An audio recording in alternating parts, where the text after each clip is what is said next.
For the agenda today, we'll cover an overview of eCC. We'll then dive into the process of creating and managing a profile. We will look at the transaction settings, how to download data into eCC, how to configure your customers, your orders, your payments. We'll also look at how eCC is configured from a shipping standpoint, and we will take a quick look at how eCC is able to process transactions with QuickBooks Point of Sale, how you configure packing slips, and we'll also do a Q&A session.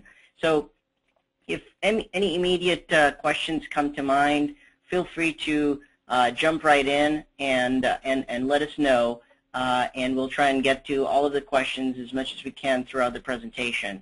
Talking a little bit about eCC and the capabilities that it has. On the screen you're seeing the workflow, which I'm sure you've seen on our website as well. The first step is to download the orders into eCC. The second step being the process shipping option, which we'll talk a little bit more about in detail today. The third being the ability to post the transaction into QuickBooks, and in today's conversation we'll focus primarily on point of sale. And last but not least, the tracking number that's obtained from your shipping carrier or the tracking number that you enter manually into eCC. You can subsequently post that tracking number back. So it really is a multi-channel application, and it's able to kind of take care of pretty much all of the different post-order processing steps that you would need to do as a business. And so in today's session, we'll talk a little bit about how to set up eCC, and you'll also get a kind of a quick overview of how it's able to process shipments, how we can synchronize the inventory between your point of sale and your online store. The eCC application also comes with a scheduler, and the scheduler is a small system tray application which sort of runs in the background, and it can help you automate a lot of the tasks that you would be doing manually. For example, downloading of orders, posting them into QuickBooks, or posting them back to the store. You can use the scheduler to automate several of those aspects. The one aspect that I must point out is not supported by the scheduler is the process shipping option. And it's primarily because when you get an order from your online store, there's really quite a few different steps to processing the shipping. And the first and most important one being that the availability of the items and also the shipping packages and the weights may not be as accurate obtained from your online store. So what we like to do with eCC is have you actually look at the order in eCC, be able to bring up the shipping screen to confirm what the shipping details are, and then actually click the process shipping button. So there's a little bit of a review that's required for the shipping, but do keep in mind, again, even from a shipping standpoint, you're really not having to retype any data. It's very much a point-and-click process. Now, eCC is multi-user capable, so if you've got someone on your team that's doing the QuickBooks management and someone else that is managing the shipping aspects for you, you can set up eCC in a multi-user scenario and divide the responsibilities and the workflow accordingly. eCC currently runs on an Access database, which really makes it very lightweight and easy to manage and easy to also migrate if you're changing computers, and it really keeps the process fairly simple from a setup standpoint as well. In terms of compatibility, eCC is compatible with QuickBooks Simple Start, Pro, Premier, and Enterprise editions. For point-of-sale users, we're compatible with all the versions from 5 through 10, QuickBooks Canada, UK, Australia, and South Africa. In terms of shopping carts, and quite a few of you might have seen this list on our website as well, eCC is currently compatible with a number of carts including Magento, Xcart, Virtumart, Pinnacle Cart, and there's a comprehensive list on our website. It's available at the bottom of every page and also on the compatibility page.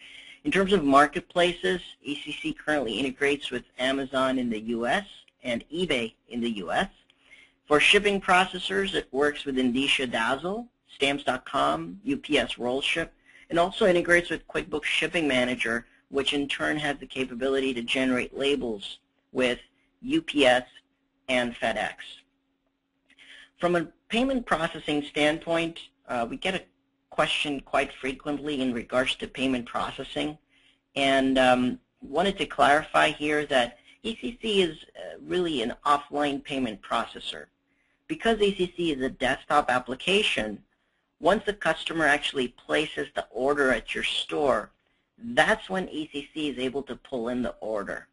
And consequentially, what happens is that if you're looking for an actual payment processor to take care of all of your payments during the checkout workflow, you're most likely going to need a payment gateway to process the payments.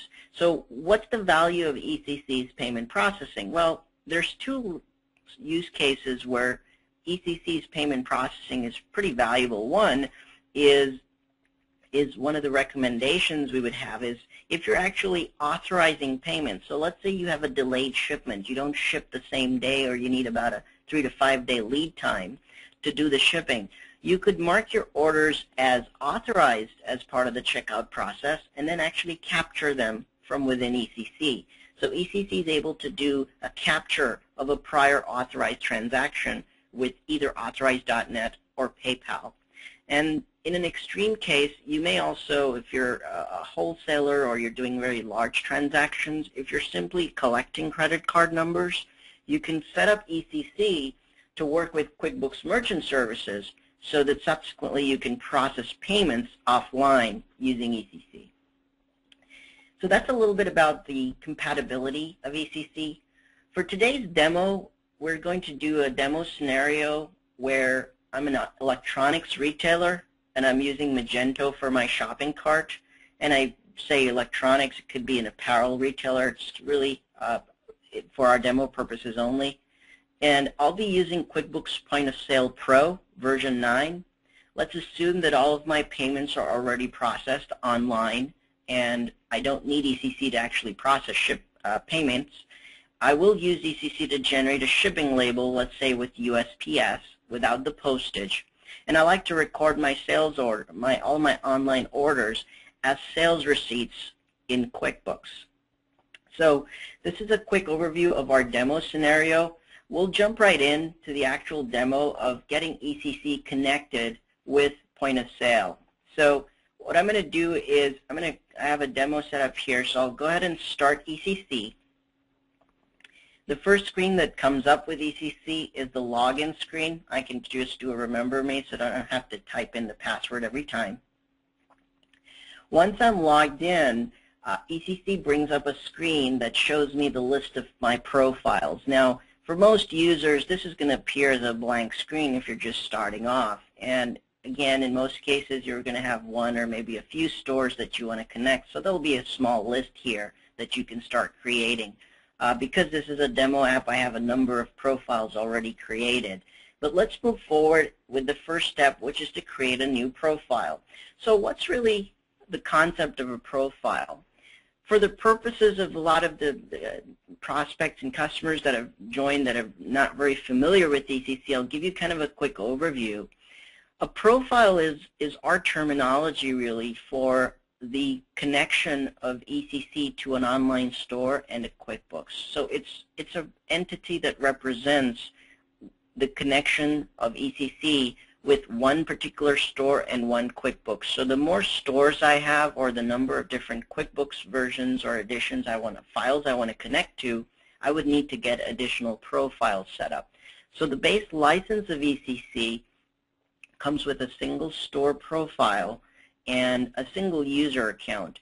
And the settings to connect eCC with the store and QuickBooks are therefore going to vary. So I'll start here. I will select first my QuickBooks settings, and my QuickBooks I'm going to select as POS 5. And the three things that I need to provide in order for eCC to connect to point of sale, the first is the company data file name. So let's take a look at where I can get this information. The company data file name, I have POS running here, so if I open point of sale, the point of sale is going to display the company file name right here, it's typically the blue bar, the title bar. It's called Test Company. So everything, whatever your company name is, even if it has spaces or it's, different characters, you basically specify a company file here, and that's the company file that I'm going to enter. So I'll go ahead and say Test Company. The next thing that eCC looks for is the server workstation name. Now, the server workstation name is the computer where you've got the primary QuickBooks Point of Sale installed. Now, because QuickBooks Point of Sale is a multi-user application, you may have POS installed on several computers, but really one of them is going to be your main server workstation. And that's the station that we're looking to connect eCC with. In my case, it is my current computer. So how do I get the server workstation name? It's really not a normal name or whatever name you want to specify. It's actually the name that I have assigned to this computer. So to find that, I can pretty much open a window that shows me my computer. This is my Windows Explorer. And I see an icon here for computer. I'm going to go ahead and right-click on that and hit Properties. And what you'll see here is under the computer name section, the computer name is in lowercase, it's PC. Now, this might be a little different for you if you're using a different edition of Windows, but typically if you right-click the computer button, the icon for computer, you right-click and do Properties, you'll find a window there that gives you the computer name. So this is PC. I'm going to go ahead, close out these windows, and type in PC. And for my point of sale, I'm using QuickBooks Point of Sale Pro. And if I go to the Help and About Point of Sale, it tells me that my QuickBooks Point of Sale version is 9.0. So that's the version I'm going to select here. And remember, these versions, the data file name and the workstation PC name, are very critical. They have to be accurate, otherwise either eCC won't be able to connect, or if it's connecting, it might not connect to the right company file. So you want to make sure you get that information right. So now that I've entered the information for my connection, I'm going to go ahead and hit Test QuickBooks Connection, and eCC brings up a message indicating that the connection is successful. Now the Next button here gets highlighted, and I can click on Next. So as I mentioned, the profile is all about connecting eCC to QuickBooks and to your store. So now that we've connected eCC to my point of sale, I'm going to go ahead and connect it to my store. So I'll start by giving my profile a name. Let's call this POS Demo Webinar. And I'm going to go ahead and select my store type. For this demo, we'll use Magento as my store type. The settings are going to be fairly similar across the board depending on the shopping cart that you select. To take a quick peek, if you were to select Amazon, you're going to be entering the email address, the password, and the merchant token. If you use eBay, you're going to click a button to basically give eCC the permissions. If I have Xcart, I'm just going to enter a URL, the username and password. So let's take a look at our demo scenario here, which is Magento. And the first thing that it asks me for, the eCC module URL. That module URL is the location where the eCC store has been installed. And the module details are provided as part of the installation instructions that you would have received either with your trial version or with your purchased license.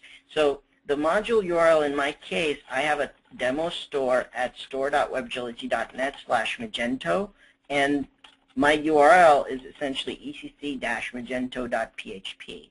Again, this URL is going to be based entirely on where you have installed your eCC module. Once I've provided the module URL, the next thing I need to provide is my username and password. Now, this username and password is not your FTP username and password. It's the username and password for the Magento administrative login. So now that I've entered that in, it says here, click Test Connection. So I'm going to click Test Store Connection, and now eCC has successfully connected to the online store. In the case of Magento, we configure eCC to work with specifically a particular store and a website. A lot of the other platforms don't have that concept, so I'll kind of skim through this, but really eCC needs to know which store to connect to, and that's all we're specifying in the case of Magento. Now that I've selected my store and the connection is successful, I'll hit Next. To move forward, eCC asks me for an address, and this is the address that is going to be used for the eCC's company that you're using with eCC, and it's also going to be used as the origin address for all of your shipping. So if you've got multiple locations from where you ship, you got to make sure in your profile you enter the right shipping address so that the shipping rates and details are calculated correctly. So I'll go ahead and fill this information out, and I'll hit Save Profile. Now that my profile has been saved, eCC asks me to go into the profile configuration. So we took a look at how to get eCC connected with point of sale. We connected it with the online store. Once the connection was successful, we're now in the profile configuration. So I see a question that's come up, which is, does eCC connect with QuickBooks Point of Sale Multi-Store Edition? The answer is yes. eCC does work with the multi-store editions. The key, however, is that with the multi-store location edition of Point of Sale, you end up having multiple stores. And so currently the way eCC handles that situation is it actually connects with the primary store, which is the first store in Point of Sale. I see a couple of raised hands. Please do go ahead and type in your questions into the question window, and we'll be happy to kind of answer them. But back to the question about multi-user, about the multi-store edition, pretty much you can connect eCC to the multi-store edition, but it will connect with the first store that's there. And we're actually working on some enhancements whereby you can actually select the store number that you want to connect with as well. But eCC currently connects with the primary store that you have. So any other questions, please feel free to use the chat window on the right in your GoToMeeting panel, and we'll try and get through as many questions as we can. I see a question here, which is, can the items from POS upload into online shopping cart? Great question, and the answer is yes. eCC comes with a online store module for depending on your particular shopping cart. So we have a module across all the different shopping carts. It currently is not supported for eBay or Amazon, but for the different shopping carts that we support, we have a module called the inventory module, which you can add on to your eCC license, and we'll try and do a quick demo of that today as well. But we will be having a webinar that covers inventory management in a lot more detail. And so yes, the answer is that eCC does take and have the option to upload products from point of sale up to your shopping cart, and vice versa. It can also bring the products from your cart into QuickBooks Point of Sale. And apart from that, another key feature that the inventory module offers is the ability to synchronize the price and quantity of those products. So when all of your products are matched up between POS and your online store, you can sync up the price and quantities of those items at the click of a button. So good question, and yes, eCC does support that. So jumping back into the configuration steps with eCC, so we're on the Configure Profile First screen, which is the Download Settings screen. And here what eCC is doing is it's pulling all the settings that are in my online store and that are in my QuickBooks. We're not actually downloading orders at this point. We'll get to that after the profile is configured. But first, eCC needs to pull all the settings that are applicable for this particular company so that when you want to set up your customers and your inventory and so forth, eCC has a good sense of how you're managing your information right now. So the first thing that we're going to do here is click on Download Data for my online store. It pulls in all the different payment methods, the manufacturers, tax classes, the attribute sets, etc., that are applicable for my particular store, and it brings all of those settings in, and it timestamps those. The second, I'm going to download the same type of settings from QuickBooks. So because eCC uses all the QuickBooks settings in order to post your transactions to match your customers, it keeps a local copy of that data. And it uses that to basically make the order processing and the posting process very fast and efficient. Imagine if you have a customer list of 10,000 and you have an item list of 10,000.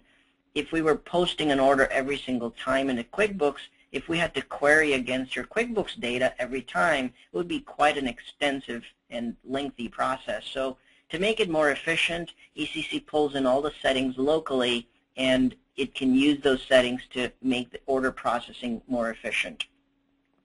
So now that I've downloaded all of my settings from my online store and from my QuickBooks, I'm going to go ahead and hit Next. The second screen here is the transaction screen. Now, this is the screen where you're going to specify how you would like eCC to record your transactions in QuickBooks. In the case of point of sale, there are really only two transaction types that are related to a customer. The first is a sales receipt, and the second is a sales order. And depending on how you do business, in most cases, you're probably going to select sales receipt. So I'll choose sales receipt as my option. The second setting here is if the items in the order are out of stock. So by design, when eCC posts a sales receipt into QuickBooks, it's going to check to make sure that the items are in stock. If it doesn't find the items in stock, it has a couple of different choices. You can choose to either not create the sales receipt and enter a sales order in POS, or you can choose not to create the sales receipt at all, just leave the transaction in eCC. Or the third is not worry about the item being in stock or not and simply post it as a sales receipt. In my case, I'll select the first choice, which is to create a sales order in point of sale if the item is out of stock. The third option here, and one thing to point out as well, is that everything you see in bold is really what's required, and the items that are not in bold are the optional settings. So a lot of the options that are provided, just like in point of sale, you can enter a sales receipt in point of sale without specifying a cashier or an associate, but we give you that option here as well. And because the cashier and associates can be sort of typed in, you can basically type in, John Smith and Smith as basically a cashier name and an associate name, and that's the details that eCC is going to enter in. The second thing we're going to specify, now that we know the type of transaction that eCC is going to create in point of sale, we can also specify the settings for that transaction. So I can set the transaction date, which can be the order date, the ship date, which might be the date that you've shipped the order from within eCC, if they are different, or it could be the date when you're actually posting the transaction into QuickBooks. For my particular use case, and I'm going to go ahead and select order date. The next option is for item description. The item description is the description that appears in the sales receipt next to the item details. And by default, eCC chooses the QuickBooks description. So whatever description you already have entered in QuickBooks, I can go ahead and select that. The two other choices you see here is the online product name plus options and online product description plus options. And basically what those options imply, if let's say I'm selling a shirt that has a size small and color blue, whenever the order comes in with any of those additional option details, I can go ahead and put them into the description of the item. For my demo, I'm going to just select the QuickBooks description. I also have some additional settings for what options I want to record in the memo of the particular transaction, and if I want to override the ship date, if I want to add my online order notes to the transaction, if I want to put in the shipping details and billing details. So these are all the settings that are possible in terms of how to configure transactions. I'll go ahead and hit Save and Continue. Next, now that we know which transaction type we're going to be using, we also need to specify how to handle customers. So the first option here is to select the customer matching criteria. And what eCC is asking here is, how do you want me to match my customers between the online order and between QuickBooks? In most cases, it's probably going to be first name, last name, or last name, comma, first name. But if you've got a special convention, you've got some additional choices here. And eCC is always going to look for a match based on the format you've provided. And if it does not find a match, it then asks you for an alternative setting. So how do you handle new customers when they don't match? You can choose to create the new customer, and I have one customer type called retail, so I'll go ahead and select that. Alternatively, I can also choose to record all of my transactions using one customer. And so I can say, use one customer, Brenda, for all of my orders rather than create a new customer every time. That's typically useful for companies that might have hundreds of thousands of customers, or you don't really care who the customer is. You just want to get the sales information in there. But in most cases, you'll want to create the new customer. So we'll select that choice and move forward.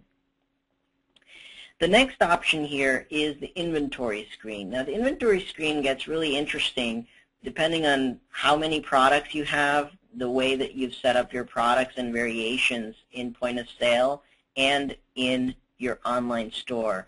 So let's take a quick look at my point of sale and how I have my items set up. So I'll take a look at my item list. In my item list, I basically have a polo shirt, for example, and that polo shirt, I've created a department name called shirt. I created one polo shirt, and I have a number of different styles available for it. I have a regular price, and I've basically specified all of my details, and I have an attribute for color and all of my sizes here.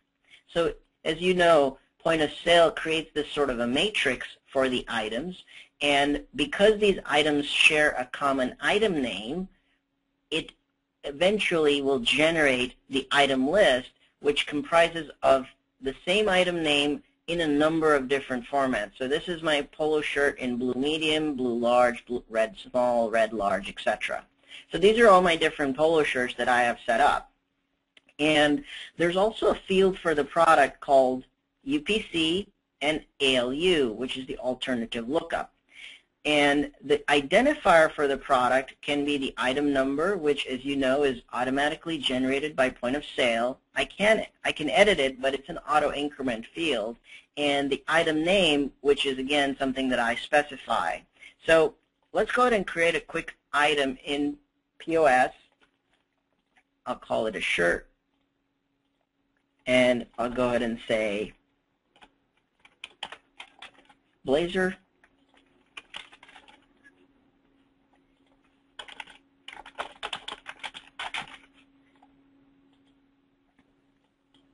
And I'll add some styles. So I have blue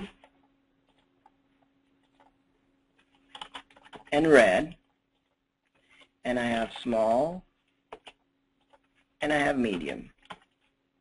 And let's say I have 5 of these, 3 of these, 3 of these. And I'll hit save. So what you'll notice now is that point of sale has generated, based on my settings, 4 different products. Each of these products shares the same item name, the same item description, the department. However, they have different attributes and sizes, and they also currently share a common price. I can choose to go in and now edit the item name or the numbers or the price for the specific item. And this is how the item list appears currently in point of sale. If I go back to eCC now, here are my choices to basically identify the product. So the first choice I have for my online store is the SKU or the product name. Now, depending on how I have my catalog organized online, I can choose the SKU as my primary identifier, or I can choose the name as the primary identifier. In most cases, the SKU is going to be the unique identifier, and there's a lot of intricate use cases that we'll cover more in detail in our inventory webinar. But for the purposes of this demo, let's assume that SKU is the primary identifier. The identifier for QuickBooks point of sale now, we have 4 different choices: the item name, the item number, the UPC, or the ALU. Now, this is where you've got to make some interesting decisions about how you organize your catalog. As you noticed, because I had one blazer in 4 different variations, the item names end up being exactly the same. So I probably don't want to use the item name to identify my product in QuickBooks because that's not unique. I could use the item number, and that's a pretty logical choice. In the case of POS, obviously, as you noted, the item number is an auto-incremented number, so it starts really with item number 1, and you keep going from there. So you can always go up and change the item name, item numbers, but QuickBooks automatically generates the item numbers. And so in our case, item number is another potential choice that we could use. The UPC is a numeric field, and if I like, I can use the UPC as well to match up my products. The ALU field is the alternative lookup field. Now, from a flexibility perspective, the ALU is really the most prominent and useful version that you can use in order to identify your products in a very unique way. So if I go back into point of sale and double click an item, you'll see this alternative lookup. And this is usually our recommendation for the field that you might want to use to identify your products, unless you want to use the item number, which is also a pretty good choice. But the ALU field is kind of a easy to edit, usable field. I can type in a particular format. Let's say I have a blazer with in color blue and size medium. I can come up with a naming convention so that just by looking at the ALU, I can know the product, its size and color, and it might be a really good way to identify it because many cases, just by knowing the item name, like blazer, or by knowing the item number, say 23, I might not be able to differentiate between my products. So ALU is typically a good field, especially if you're going to be using it to integrate with your online store. And you can specify a unique ALU for each of your combinations. And so going back into eCC, I have the field used to identify the product in QuickBooks. I can select the ALU, or I can select item number, or I can also use the UPC. The item name is probably not a great choice unless, of course, you don't have any variations of products. If you've got a pretty flat catalog that doesn't have different attributes and sizes, then the item name is also going to be fairly unique. So I'll go ahead and select ALU for my use case here.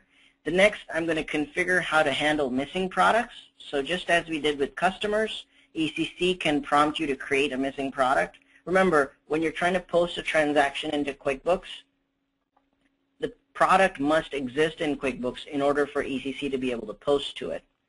So I have another question coming up, and the question here is, what's mapping? So basically, what happens is, let's say you use the product matching criteria like the SKU and ALU, but maybe there was a typo in the SKU or the typo in the ALU and you didn't find the right match, but you know the product already does exist in QuickBooks. So you have a choice where eCC, if it doesn't find a match, it will actually either create the product for you, or it'll also give you the option to map it to an existing item. And that comes in really handy if you know you've already got the product. You can choose to use a standard item in place of all the missing, in place of any missing product, or I can flag the order with an error. But I'll go ahead and select the first choice. I also now have the setting to download products in batches from my online store, and there are some advanced inventory settings. Again, for the purposes of this demo, I will go ahead and skip past these steps for the inventory details, and we will go ahead and cover those in more detail in our inventory seminar, which is, I believe, in the next couple of weeks. I'll go ahead and hit save and continue. The next screen here is the order screen. And the order screen is where I'm going to specify what type of orders, what status of orders, and which order numbers do I want to download into eCC. So the screen can be a little overwhelming as you look at it the first time, but it's really fairly straightforward as you start to kind of grasp the concept of how eCC pulls in orders. So eCC brings in the orders based on their status and based on their order number and the date the order was placed. So in the first screen, the first section here, we're going to specify which status of orders do we want to download into eCC and what does that status mean. Now, because there are so many different statuses and they can be customized and they also vary depending on the type of online store you have, we make this very dynamic. So the online order status, this list that you're seeing here, these are the different statuses that are being pulled from my online store. So my demo store has these 7 or 8 different statuses. And what I like to do is download orders in a pending status. And if they're pending, I need to tell eCC what is the payment and the shipping status for those orders. So I'll go ahead and say that my pending orders are actually paid, and from a shipping perspective, they are unshipped. And yes, I do want to download them into eCC. I can also choose, say, completed orders if I want to go back in time and try to download my old orders. But in most cases, I'm going to have 1 or 2 different order statuses that I want to bring in. Let's say I want to bring in completed orders, and I know that completed ones are paid, and they're also shipped, and I do want to download them into eCC. So this is what tells eCC which orders to bring in. The next step is to configure the order processing. So I can specify here what's the status of the orders when I post it back to my online store. And here, I'm going to go ahead and select complete. And eCC can also trigger an automated email when the order is posted back. A question I have, let's see here. What happens to the tracking number? Great. So basically, when eCC brings in the posts the order back to the online store, it actually triggers the order completion email that you already have set up, and it posts the transactions, the tracking number into the exact field that is available for that particular platform. So it'll put the tracking number in, it'll mark it complete, and it'll trigger the email. So that completes your kind of order workflow. eCC also has the ability to cancel an order. And when it cancels it, it pretty much just changes the status. It doesn't actually issue a refund, but it does a change of status to canceled. You would have to still manually go into your payment gateway and issue the client refund. The next is, as we just covered, downloading order statuses. We also have the ability to now specify what is the order number and how many orders per batch do I want to download. So I'm going to go ahead and say I want to bring in all the orders from 1st of July, 2010, and let's just say the order starting number is 0. If I want to download orders only after a specific date and a specific time, this is where I can go in and easily change that setting. So I've set up my order statuses, what I want to do when the order is complete, and how I want to download orders, and which dates I want to start from. So I'll go ahead and hit save and continue. Next is payments. As we talked briefly about eCC, if your online store captures the payments, you just hit no. You can use eCC to capture offline payments if you're collecting the credit card numbers, or you can use eCC to capture payments that are previously authorized. For the purposes of this demo, we'll go ahead and select no, my online store processes payments, and I'll hit save and continue. Next is the question about whether we ship our orders or not. And I'm going to go ahead and select yes. Now eCC asks me which shipping carrier. I'll select USPS, and I'll select USPS without postage for the demo purposes. And now that I've selected that, I click on Configure Shipping, and eCC brings me those options. So for USPS without postage, I'm going to go ahead and save my labels there.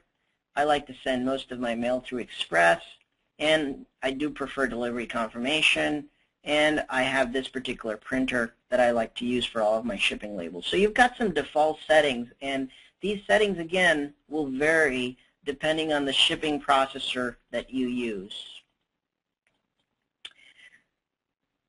The next part about shipping is also configuring a weight scale. So eCC does support a couple of different weight scales. The main one we do right now is the Mettler-Toledo PS60 USB scale. And I also have another question here in regards to shipping processors. And can we select multiple shipping carriers? The answer is yes. So as you can see, these are check boxes. I can go ahead and select Indicia, Dazzle, and even UPS WorldShip. Now once I click on Configure Shipping, it will bring up USPS, another tab for UPS, and another tab for Indicia. So depending on which shipping processors I like to use, I can set up multiple ones. And in terms of which shipping processor you actually use, you can select that once you've actually opened up the order in eCC. At that time, you can pick and choose which shipping processor you want to generate the label with. Now keep in mind that all the buttons for payment and shipping and posting to QuickBooks, all these buttons that we're going to take a look at on the dashboard, they're all driven based on your settings. So eCC is really asking a lot of these questions to help guide the order workflow for your business. So be sure to configure eCC with the right processing steps and the right shipping carriers so that it brings up the right workflow. Now also, if you've tried something and you make a mistake or you want to try a different option, you can always go back to the configuration. This configuration is editable at any point in the future. And in terms of weight scale, as I mentioned, we integrate with the PS60 USB scale that's provided by Mettler-Toledo. I'll go ahead and hit Save and Continue. The next screen is the tax options screen. Now, the tax settings screen can become a little overwhelming as well. There's a number of different ways to set up taxes. If you've got more than one location, it can get a little more complex. And there's really two different settings that eCC provides in order to record taxes. So if your online store is calculating the taxes and you want eCC to simply post those tax details exactly as they are obtained from your online store, in that case, what you'll want to do is record the taxes as a line item in POS. And what I mean by a line item, let's take a quick look. If I go to POS, I'll basically want to create an item in QuickBooks that's a non-inventory type. Just call it sales tax. And when I'm going to enter a sale, to enter in a particular sale. Now, if I want to actually record the sales tax as a line item, I'll go ahead and select sales tax, and I can enter the exact dollar amount. This is the first option in eCC, to record the sales tax as a line item. The reason why this option exists is because in many cases, if your online store is actually calculating the tax and you want to record exactly that tax number, you only can do that with a line item. The second option is to record the tax into the taxed field. And to put it into the tax field, you've got to select the second choice in eCC, which is to use QuickBooks to calculate taxes. So why would I select this choice versus the other? Well, again, if I want to record the exact tax that came in with my online store, I would select my online store calculates taxes. Or if I wanted to use QuickBooks to calculate the tax, then I'll select the second option. It goes into the right tax line item. A lot of times, the reason why this discrepancy exists could be due to a rounding error. So for example, if you're charging taxes of say 8.1% and there's even a cent or two difference between the online store and in the QuickBooks calculations, you'll have a mismatch between the value that comes in with your store and that gets posted into QuickBooks. So kind of try these two options out and see which one works out the best for you. Our recommendation is to certainly use the second option, which is use QuickBooks to calculate taxes. So let's cover what that implies. In QuickBooks, I have set up multiple tax locations. So I got to make sure that I have a tax location for taxable orders and another taxable orders. So this way, every order that comes in, if it is taxable, it's going to go under this particular tax location. If it's non-taxable, it's going to go under no sales tax. So let's take a quick look at point of sale and how I have that set up. I go to Edit, Preferences, under Company. I go under Sales Tax.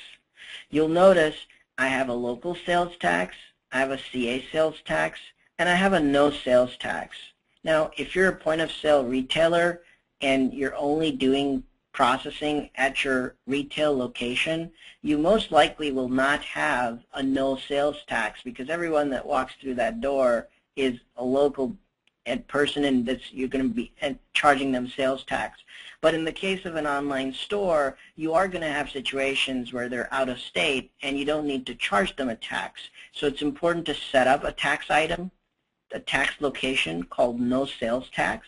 And if I look at the no sales tax, you want to create a no sales tax code and use single rate tax and make sure that you enter a 0 as the percentage. So again, if I'm going to have QuickBooks calculate my taxes, I need a tax location for taxable orders and I need another tax location for non-taxable orders.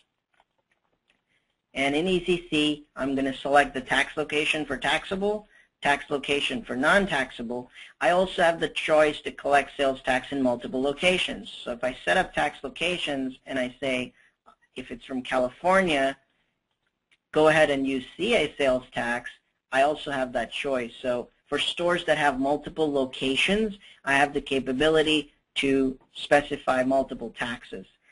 In the case of Magento, eCC also provides the option to record store credits, and that's really only applicable to Magento, but that checkbox can be selected and you can choose to record your store credit for Magento Enterprise customers. I'll go ahead and hit Save and Continue. The last configuration step is the packing slip. The packing slip, again, is optional, but you can choose to generate it from within eCC. I'll go ahead and I can select for my packing slip, I can choose my logo, I can put a footer, and I have some additional settings whether I want to display the order notes, the order details, and then at an item level whether I want to put in the quantity, the price, the amount, or the weight. So that's the configuration step for the packing slip. And to do a quick recap, we downloaded the settings, we looked at the transactions, we looked at customers, we looked at the inventory matching, we looked at orders and how to download them, the payment steps, the shipping, taxes, and the packing slip. I have several people asking about the presentation. Yes, we will make the demo, this webinar, available, recorded version with some minor edits. We'll have that uploaded for you within the next day or two. And we'll also send you a follow-up reminder to let you know. But if you go to our website, go to the webinar page under Resources, you will see videos of our past webinars there and also registration links for our future webinars. So I'll go ahead and hit Save and Close. eCC is now configured, and now I'm on the eCC dashboard. So for quite a few customers I see that have joined that have probably seen this screen before, but for some of the new people and the new guys, here's a quick overview. You're going to be able to see your download status. You can generate some sales graphs here. Our Twitter feeds are available, our Webgility news. You can click this link to submit a support ticket or go to our knowledge base, and you also get your details here for your licensing. Now, once I have set up my order start date, I can also edit it right from here without having to go back to my profile configuration. But since I have that configured, I'm going to go ahead and click on Get Orders. Now I see we're running close to our time, but we'll try and get through a little bit more of this, and feel free to ask any other questions as well. If we're not able to get to them, we'll definitely get back to you as a follow-up.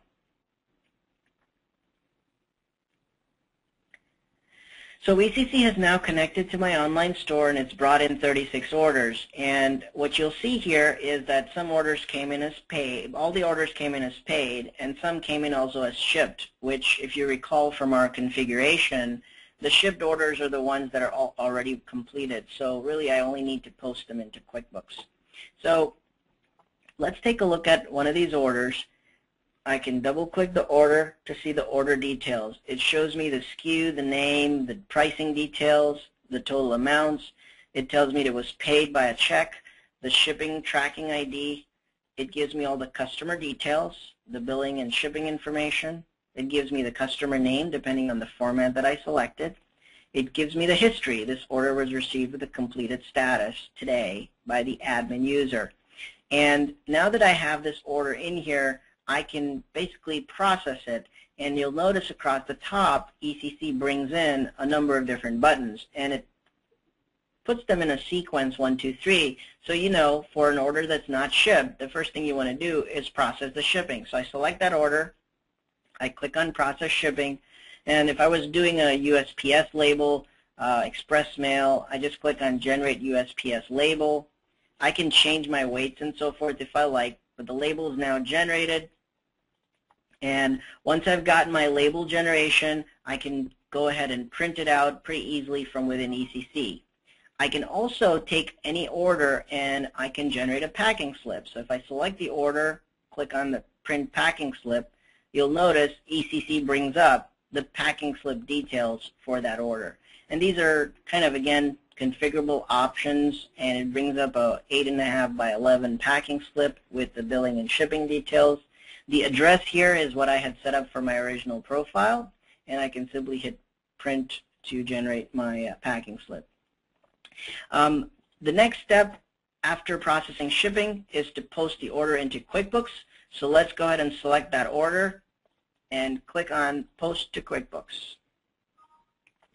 And as we discussed, from a posting standpoint, eCC is going to first try to find a matching product.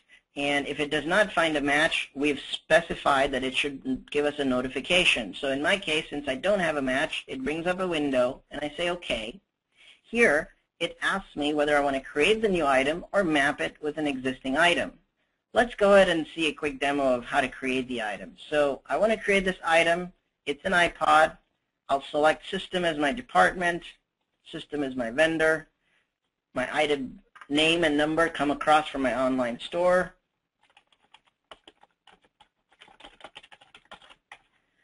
I can go ahead and say attribute is 32 GB.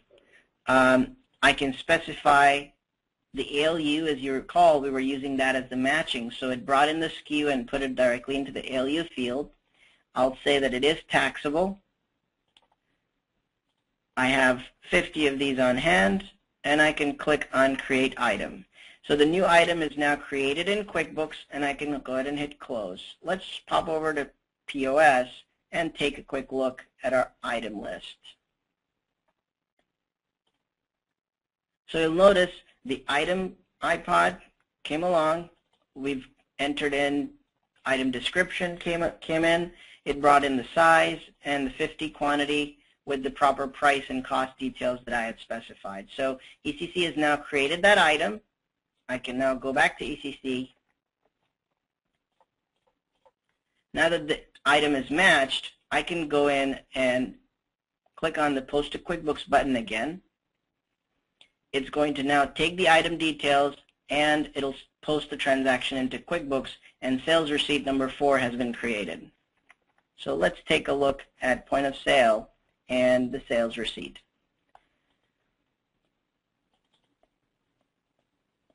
So it brought in sales receipt number 4, all the customer details, the customer was created, the ship to address, the shipment date, the comments brought in the order number from my online store, it brought in the item price, the quantity has now been deducted from 50 to 49, the size and attribute details were brought over based on the matching, and now I've successfully posted to QuickBooks. Last but not least, I can take this order, post it back to the online store, so now the order has been marked completed, and it moves over into my completed tab. If I view the history of the order, it shows me that order was received, a new item was created, the POS sales receipt was posted, and the order was successfully completed. So now you took a look at the entire ordering workflow. Let's take a quick peek at the Inventory Manager.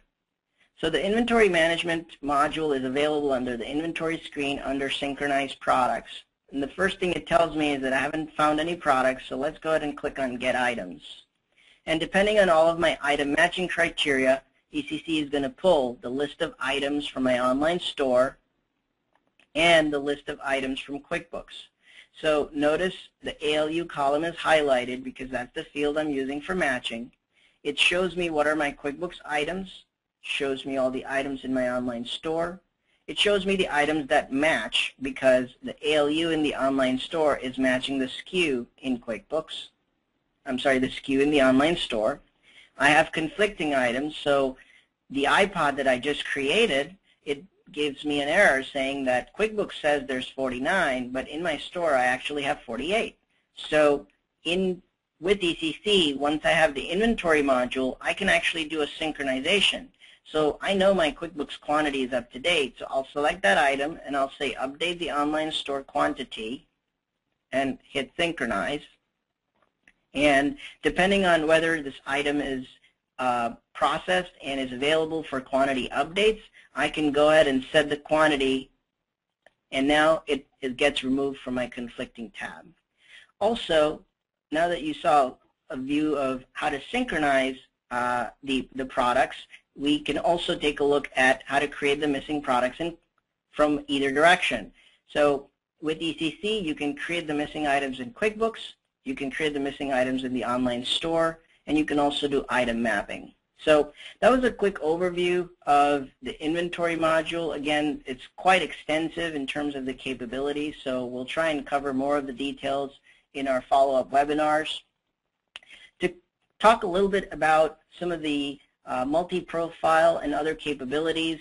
So for multi-profile editions, if you have more than one store, the multi-profile is actually disabled during the trial, but you can change your settings and change it from one profile type to another type at any point if you'd like to test it with different platforms.